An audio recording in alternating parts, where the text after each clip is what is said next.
Hello everyone, मेरा नाम है Akash Yadav from the back benchers institute.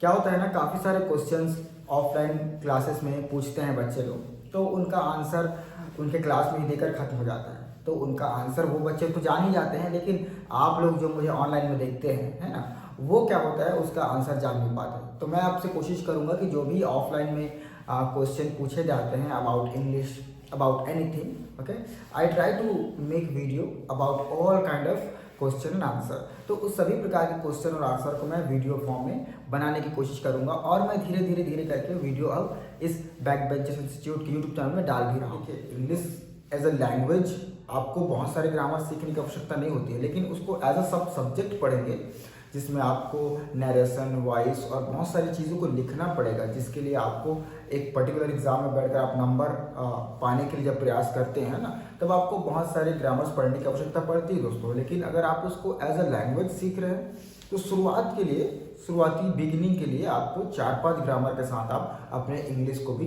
Improve कर सकते हैं, स्पीकिंग। क्लियर? जो मैं आपको बताने वाला हूँ वो कोई बहुत बड़ी चीज़ नहीं है दोस्तों, है ना। आप सभी उसको ऑलरेडी स्कूल में, कॉलेज में सीखते हुए आए हैं, बस उसका स्ट्रक्चर आपको नहीं पता, किसके बाद क्या प्रैक्टिस करना है, किसके बाद क्या, उसको कैसे एक स्टोरी में क्रिएट करके प्रेजेंट करना है। तो all is thing about presentation. तो आपको प्रेजेंटेशन पर आपको फोकस करना है उन सबको सीखने के बाद। क्लियर है? तो पहली चीज़ जो मैं आपको बताने वाला हूँ, है ना, वो ये ग्रामर है। वो क्या है भाई हमारा, उसको हम लोग बोलते हैं part of speech. Part of speech हम बचपन से पढ़ते आ रहे हैं, पार्ट ऑफ स्पीच है कि नहीं। क्या नाउन है, प्रोनाउन है, वर्ब क्या है, एडवर्ब क्या है, एडजेक्टिव क्या है, प्रीपोजिशन क्या है, कंजक्शन क्या है और इंटरजेक्शन। ये 8 प्रकार के पार्ट ऑफ स्पीच होते हैं। मतलब कि एक पार्ट ऑफ स्पीच में 8 इसके हिस्से होते हैं। क्लियर है ना। अब ये पार्ट ऑफ स्पीच होता क्या है, ये एक पर्टिकुलर आपका स्पीच है, मतलब एक सेंटेंस है। उस सेंटेंस के कितने हिस्से होते हैं, तो सेंटेंस में कितने हिस्से होते हैं, 8 हिस्से होते हैं। Noun, pronoun, verb, adverb, okay, adjective, preposition, conjunction and interjection. इस सभी को मिला करके आपका एक स्पीच तैयार होता है। उसी स्पीच को, उसी सेंटेंस को आप डिलीवर करते हैं, उसी को हम लोग इंग्लिश सेंटेंस बोलते हैं। क्लियर है? तो हो सकता है कि आप ये अपने बचपन से इसको पढ़ते हुए आ रहे हैं, बस हमको इसको सही तरीके से स्ट्रक्चराइज कर रहे हैं और इसको प्रेजेंट कर रहे हैं। क्लियर है? दूसरे नंबर पर बहुत ही इंपॉर्टेंट चीज़ है। क्लियर? दूसरे नंबर पर है हमारा नॉन ग्रामेटिकल। ठीक है, बहुत लोग नॉन ग्रामेटिकल नहीं जानते हो, तो आप बता दो नॉन ग्रामेटिकल क्या होता है। क्लियर है?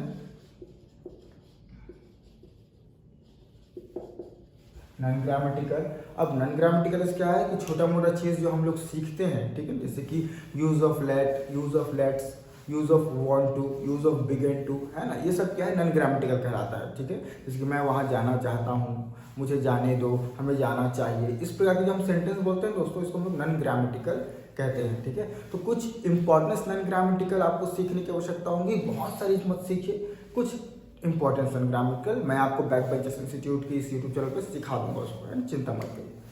चलिए, तीसरे नंबर पर जो है वो हम लोग लेते हैं ओके टेंस को। अब टेंस आप सभी जानते हैं कितना महत्वपूर्ण है। Tense is very important for the English language, यही इसका बैकबोन है। ठीक है ना। ओके, अगर आपको टेंस ही नहीं आता तो आप अपने सेंटेंस को कैसे बनाएंगे, है ना। How do you make your sentence, कैसे बनाएंगे अपने सेंटेंस, नहीं बना पाएंगे। क्लियर है?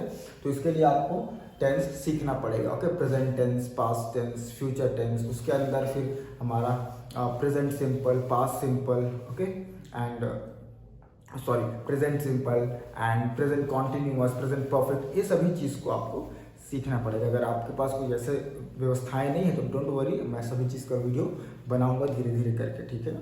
ओके, ये हो गया टेंस। और टेंस के बाद हम लोग जंप कर देंगे डायरेक्ट मॉडल की। Models grammar. अब मॉडल्स ग्रामर क्या होता है आप खुद जानते हो। मेरे अनुसार से models grammar is a emotion grammar. Emotion मतलब कि आपको इसमें इमोशन झलकता है जब आप अपने मॉडल्स ग्रामर को यूज करते हो। Can, could, should, may, might, must, ought to, would, ये सभी क्या होते हैं, मॉडल ग्रामर होते हैं। ठीक है ना। कि मैं वहाँ जा सकता हूँ, मैं नहीं जा सकता था, क्या मैं वहाँ जा सकता हूँ, तो सकता हूँ, सकती हूँ, चाहिए, है ना, ये सब चीज़ को हम बोलते हैं मॉडल ग्रामर। अब मॉडल ग्रामर सीख जाने के बाद जो लास्ट में बचता है दोस्तों, वो बहुत ही इंपॉर्टेंट है। इसके अगर ये नहीं सीखोगे तो ये कुछ मतलब का नहीं रहेगा फिर। ठीक है ना। उसको बोलेंगे हम लोग प्रीपोजिशन।